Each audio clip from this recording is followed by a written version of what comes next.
Elle lisait en lui comme dans un livre ouvert. Confiera un proche.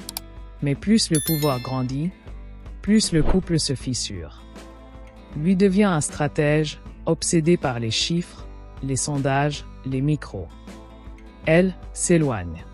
Les soirées protocolaires l'ennuient. Les alliances de façade la révulsent. Sa franchise, autrefois admirée, devient un défaut dans ce monde où l'on sourit pour ne pas penser.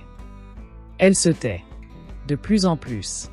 En 2005, dans une lettre à une amie, elle écrit « Je dors à côté d'un homme qui ne m'écoute plus.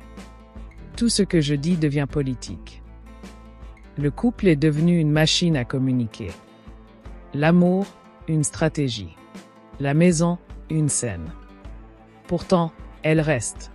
Par loyauté. Par habitude. Peut-être encore par amour.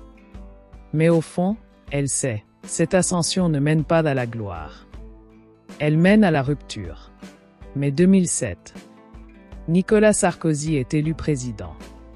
La scène du soir de victoire est historique. Lui, bras levés, euphorique. Elle, à ses côtés, sourire forcé, regard perdu dans les projecteurs. Les photographes ne le savent pas encore, mais cet instant est un tournant. Ce n'est pas seulement le triomphe d'un homme. C'est le début de la disparition d'une femme. À l'Élysée, tout est prêt pour elle. Bureau, agenda, tenue, discours rédigés par d'autres. Mais rien ne lui appartient. Ni les mots, ni les gestes, ni les fleurs qu'on lui impose. Le protocole la sert comme une gangue invisible. On l'appelle « Madame la Présidente », titre qu'elle ne porte pas, mais qu'on lui colle comme une étiquette. Elle sourit. Mais à l'intérieur,